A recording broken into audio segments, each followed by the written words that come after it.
We'll call our November 30th meeting to order. We can go, just for opening comments, all we have here is the December 7th meeting will be canceled. We'll be doing our strategic workshops then. Perhaps, Your Worship, we could pass along a congratulations to all the volunteers who were involved in last week's Salvation Army food drive. Certainly. In particular, Summer Manka of McDonald's fame, I believe, was the coordinator this year. Awesome. Yeah, we kicked off the kettle campaign, and they said that there was a great response on Thursday night, so congratulations. And of course, congratulations to the Edmonton Eskimos. Oh, yeah. I knew you weren't going to miss that one. That is not unanimous. We can go right down to the adoption of our agenda. If we could have a motion, please. Lisa, with the seconder of Jay. Any questions or comments on this? All in favor? It's carried. Thank you. And we have the minutes of our November 16th meeting. If we could have a motion to accept. Tom, thank you. Cheryl, is the seconder. Any comments on those? No. Thank you. All in favor? It's carried. Thank you. We'll move right down to this CAO, appointments to police and Drumheller Public Library. Okay, the first item, appointments to the policing committee. Thank you, Your Worship. There, it's on now, I believe. Policing committee has two public at large vacancies. Jim Decor, who served on the committee for many years, wishes to resubmit his name as a public at large member. And Nihil County has approved Brian Halsworth to serve as the rural member, but we still take that through council and have council appoint both to the one-year term. So our recommendation is that council appoint both these gentlemen to the policing committee for a one-year term. Motion? Tom? Yeah, I move that council approve the appointment of Jim Decor for one-year term and the appointment of Brian Halsworth at Nihil County's representative, both appointments expiring on the date of council's 2016 annual organizational meeting. Thank you. Lisa is the seconder. Any questions on this or comments? Tom? Yeah, I'd just like to mention Jim Decor has been on the committee for a number of years and is our trained public complaint director. So he fields any complaints that the public may have about the RCMP, and he's trained in that and certified. And Forward line, please. All right. All in favor? Carried. Thank you. Next item is the appointment to the Drumheller Public Library Board. There are currently two vacancies. We received one application, that being from Julia Fielding. The library board is recommended should be appointed. The other vacancy will be continued to be advertised. So we'd ask again that council approve Julia to this board. Motion? Pat? I move that council approve the appointment of Julia Fielding for a 3-year term to the Public Library Board expiring the date of council's 2018 organization. Thank you. Seconder? Tara? Any comments or questions on this? She was at our last meeting, very engaged. Just, I'm sure most people are familiar with her work at the Atlas Coal Mine, and she's at our last meeting, very engaged, and looks like a very worthy addition to the board and the society that comes with it. All in favor? Sorry, Jay. In an related matter, Pat, is there a real alternative movie tonight? Yes. And what is it? I can't think of it offhand. Oh, thank you. I think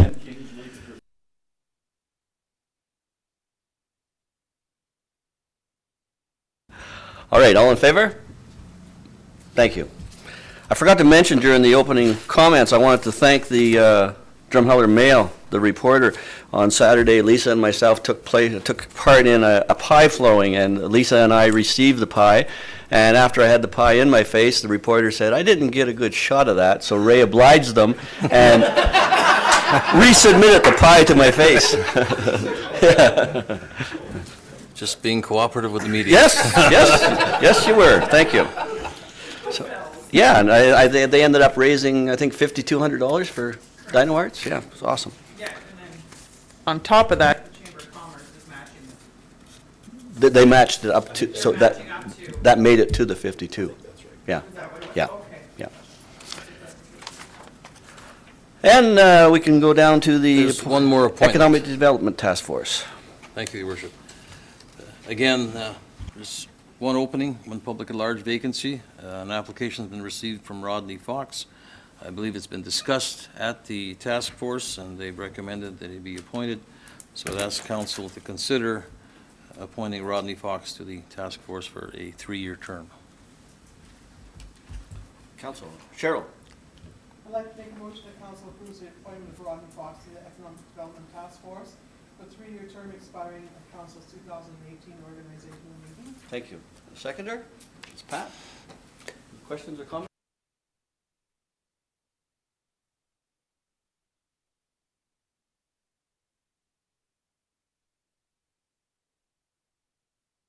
Work. After working with him for a couple of months, he's a highly qualified individual, and I think he'd be a good addition to the Economic Development Task Force. Thank you.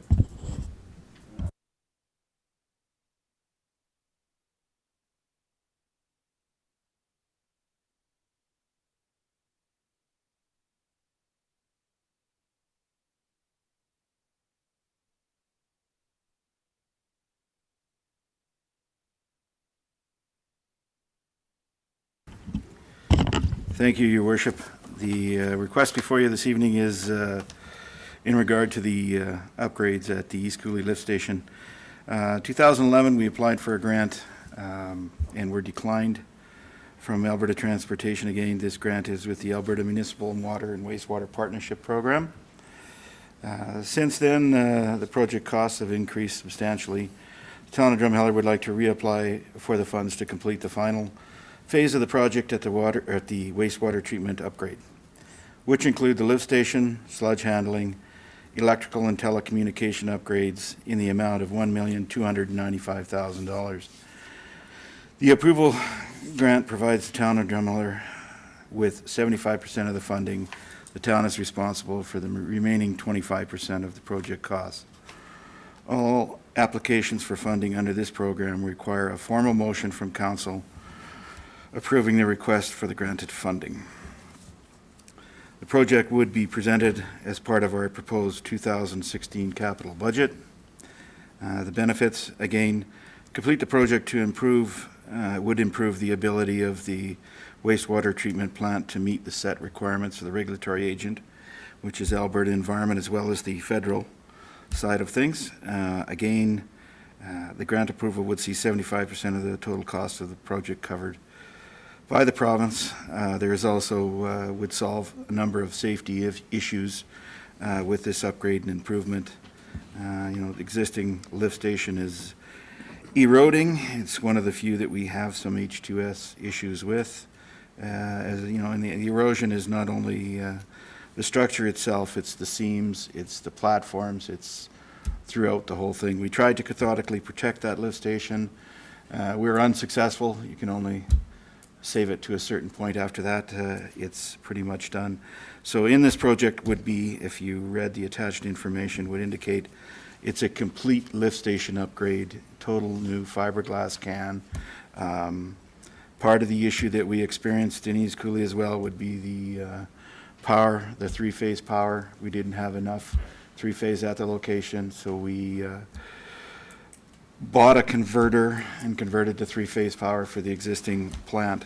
Having said that, this would solve a lot of problems with the standby generator, as well as a new three-phase power service would be included in that price.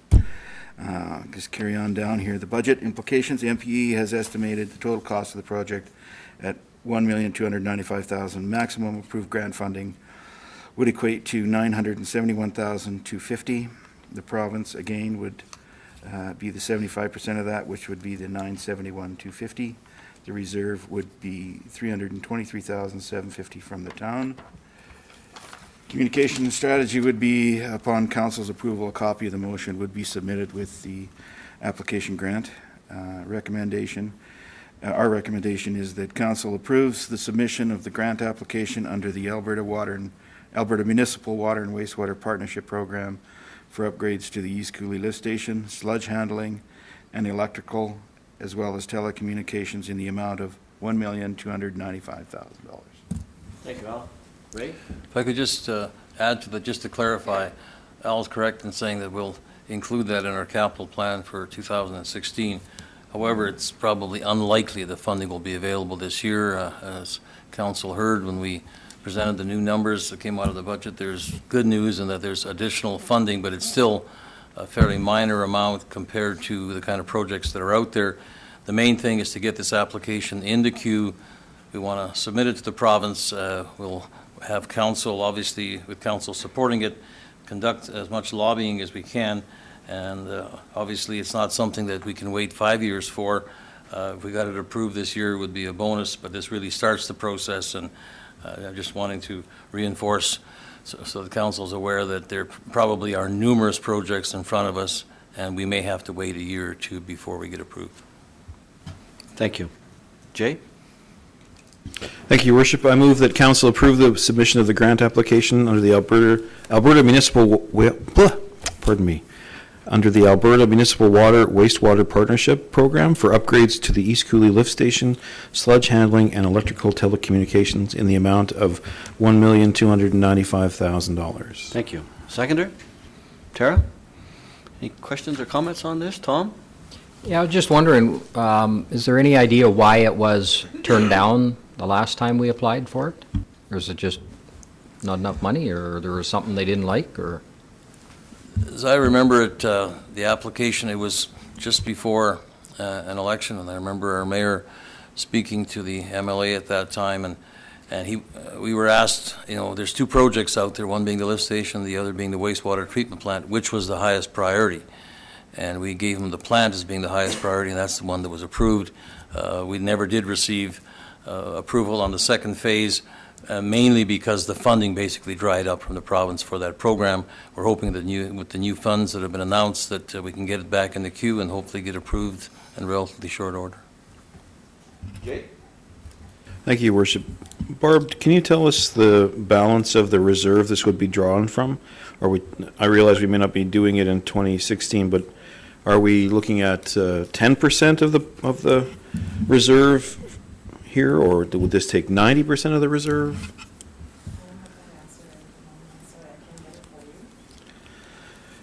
Okay. I think Ray's probably right. It's probably going to be 2 to 3 years. I think we waited close to 5 last time. The priorities normally with the province are water treatment, and when you get on the other side of the fence with wastewater, it sort of takes a step back. So that's what I would suspect with the same thing with this. If I could, Your Worship, the other option is borrowing. So if the reserves were on the low side, maybe it's a combination of the two, but certainly we'll look at that and we can get back to Councillor Garber in that regard. Would you like that information before? We'll go down to another item and Barb can pick that up. I would like to know the amount, just in case if we're committing, at least half of the reserve to this project, I'd like to know in advance. Okay. Yeah. Thank you. We'll just slip down to the Central Alberta Economic Partnership.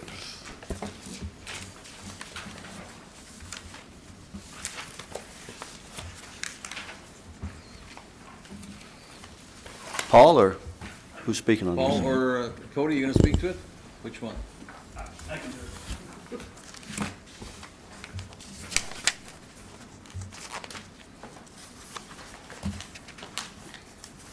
All right. So the Central Alberta Economic Partnership, currently Drumheller does not belong to an economic partnership. A number of years ago, we were part of the Calgary Regional Partnership, but we are no longer part of them anymore. So this actually kind of all started with a discussion at the Economic Developers Association of Alberta. Met some folks from CAPE there. We got talking, and one thing led to another. Started doing more research. Did some research on other economic partnerships and what they have been doing. And this really is a nice fit for the town of Drumheller. It's made up of 35 municipalities. There's 1 First Nation and 11 associate members. So that would be people like chambers of commerce, that type of stuff. Most of the communities within the Central Alberta Economic Partnership are all the same size. So 8,000, 10,000. Red Deer is the largest one there, obviously. Sylvan Lake is part of this. Wetaskiwin is part of it as well. The outgoing executive director, president of CAPE, not the executive director, is Harvey Walsh from Olds, very nice fella. And they will be seeking a new person. And from what I understand, I know the new person, if it happens to be her, and she's also fantastic to deal with too. So just to give you an idea of some of the things that they have as part of the Central Alberta Economic Partnership, probably the biggest one is Central Alberta Access Prosperity Network. We often talk about and hear about foreign direct investment for places the size of Drumheller. Sometimes that can be kind of difficult, where you have to go and do international trade missions to kind of drum up support for economically for your municipality. This is an opportunity to team up with this nonprofit organization that travels to key countries around the world and promote the region and to unlock opportunities for member communities. And through these meetings, it gives an opportunity for the town of Drumheller to actually basically put a application in, or I don't know if application is probably the right word, but it allows us to try and get those people to come here. It allows us to showcase our community to them and trying to get them to at least come and take a look at, our industrial, our commercial, whatever the case may be. They also help develop a strong workforce. They have launched a pilot project to work with industry in member communities to help find workers. They have created a committee to measure and promote the quality of life in communities, and they also have a marketing and communication committee. Research is also a very important part of the partnership. They provide local and regional economic indicator reports.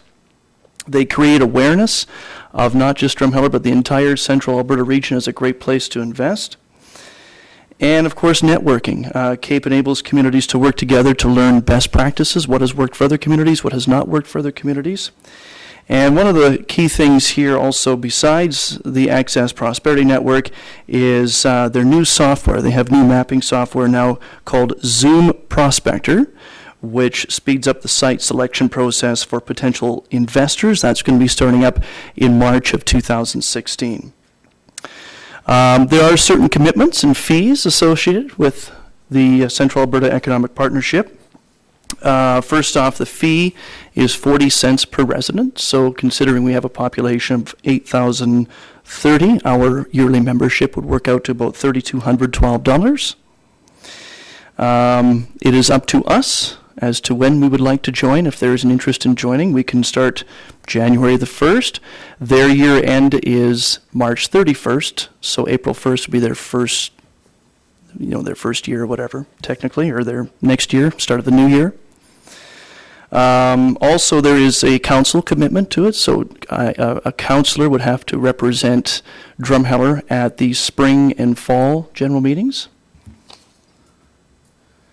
We can join January the 1st with a prorated rate, or wait until April 1st, as I mentioned.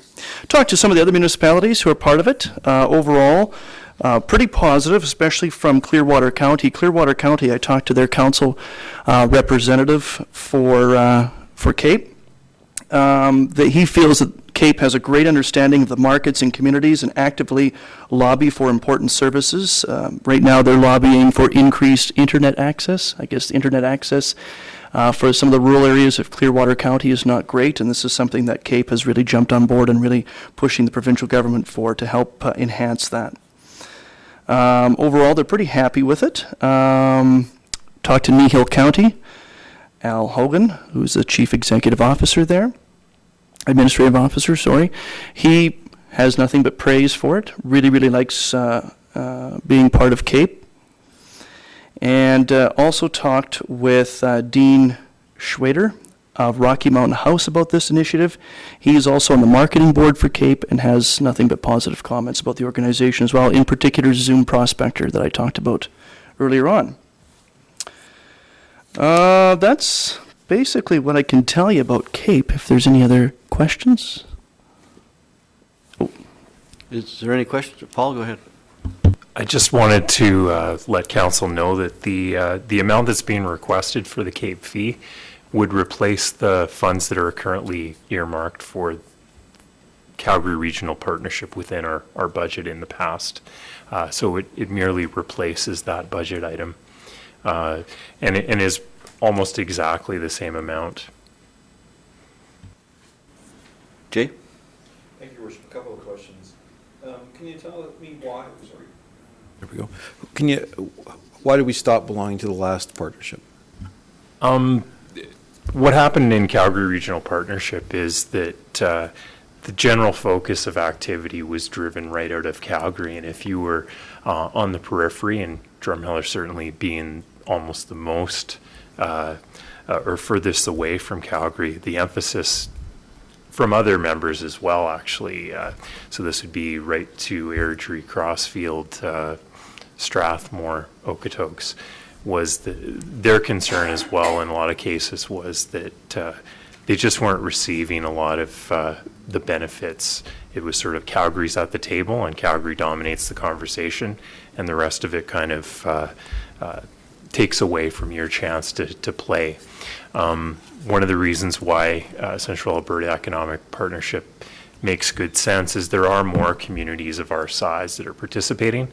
It also does provide Cody and the Economic Development Task Force with another vehicle for networking. It expands it out into those other 35-member municipalities that can share. And as Cody had mentioned, all the different options that are available for networking and investor attraction. We're very focused in tourism in Drumheller, but we don't have a vehicle currently that brings investors to us. Our audience is in a lot of ways focused on tourism and bringing visitors to Drumheller. This is very clear that investors are the target, and it could be an investor from within the region, or it could be those international investors that Cody identified earlier through some of the overseas work that they do as well. And speaking of tourism too, there's a Tourism Investment Opportunity Assessment, and this is a partnership that they have with the government of Alberta to identify short-term tourism investment opportunities. So there is a tourism component to the Central Alberta Economic Partnership. Thank you. Second question is, aside from bringing investors to the table, which would be easy to quantify, how else would we quantify value for money with this membership? How else would we know we're spending the money well? How we would be spending money well with CAPE as being so part of CAPE? Right. So we would be able to say to the public, this is money well spent because it brought what to Drumheller that we didn't have access to before. Now, again, I see the potential for investors as being self-explanatory, but if that didn't occur, if we weren't able to see additional investment in the community, what would be the other benefit that we could point to as a tangible gain for our money? I think just creating awareness, being the opportunity to have the ability to get foreign direct investment and interest in Drumheller through Access Prosperity, having that ability to team up with other people who are actually going to other countries to market not just Drumheller but all of Central Alberta. I think having that ability is really, really nice, and then we can try to attract these people who are looking to expand from other countries into Drumheller and at least get them to tour around and take a look. If I could, just to add to that, the creation of the economic indicator reports is not something that we currently have capacity in-house. This gives us a family of reporting activities so that we can measure where we're at, where we need to go, and where there's good areas of focus. So I think those indicator reports are a good value and a result of joining CAPE as well. Thank you. That's what I was hoping for. Tom?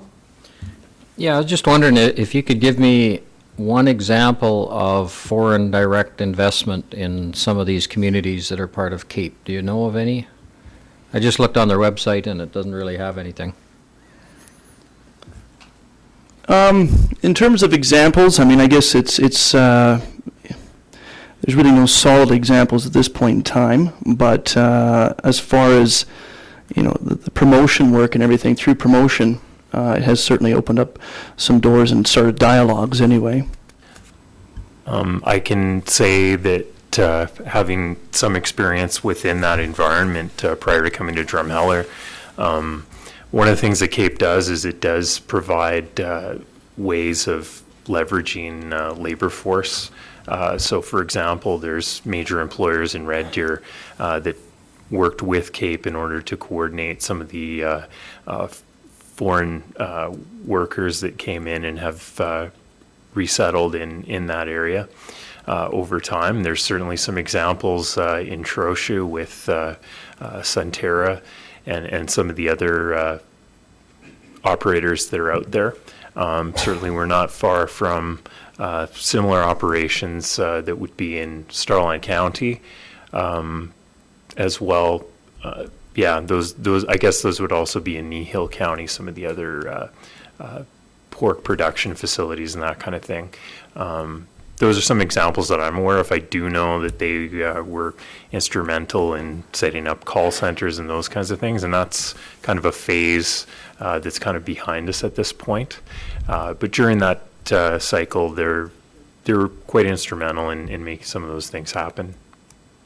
As well as, I think probably the most recent example would be the Red Deer International Airport expansion. I think the lobbying effort that was there also is a good example of some of the collaboration that takes place through CAPE.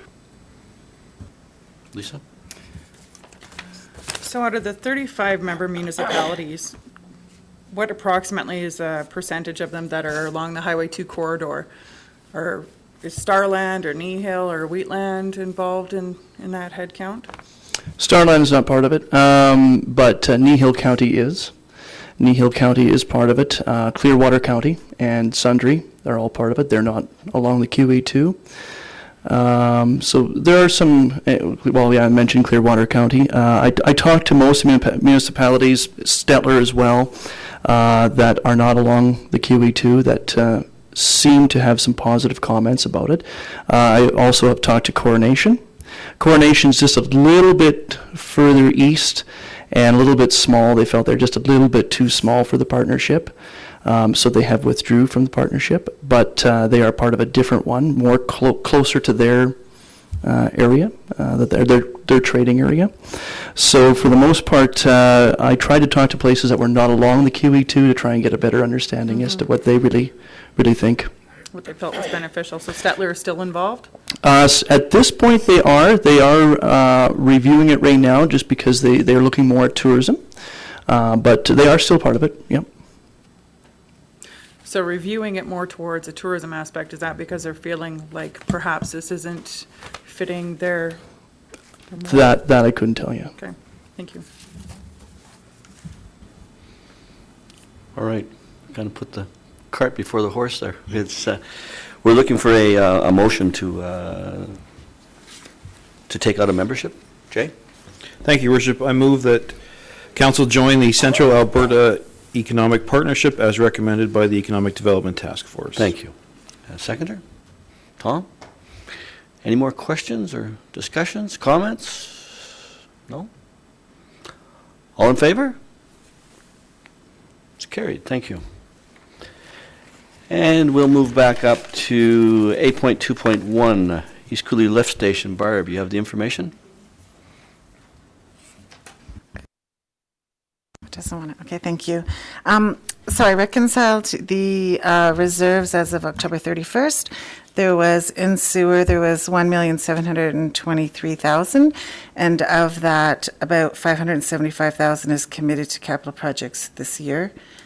So leaves a balance of 1,150,000 basically, without any allocations of surplus that would come in through this year.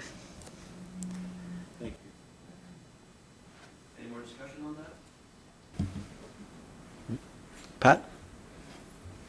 Just with the idea of actually replacing with the fiberglass now, it's done. Like, we're not going to be, there's no more projects with this particular station? It should solve the erosion problem. It should go probably 40 to 50 years. They normally, so they don't float out of the ground. They're so light. They normally put a good thick concrete base and then they tie them down to that. So we've had one lift station, Midland, which is fiberglass, which has been there since in the 70s sometime, mid-70s, I believe. So it's still going structurally. I mean, we've had some pump issues and change-out issues and ventilation problems with that one, but overall, it's still working and structurally sound. So it makes sense rather than retrofitting. Absolutely. There's no question in my mind, as well as temporary pumping, all the other things that would come into play. The changeover process would be a lot more towards being seamless, where you let the old one run, dig the hole, drop the new one, reconnect the pipes, and then pull the old one. So logistically, it's a much smoother transfer than what we went through with the upgrade of the lift station, where we actually had to truck and truck and truck and truck and truck because they run over on their timelines. So, Thank you. you want- Any other comments?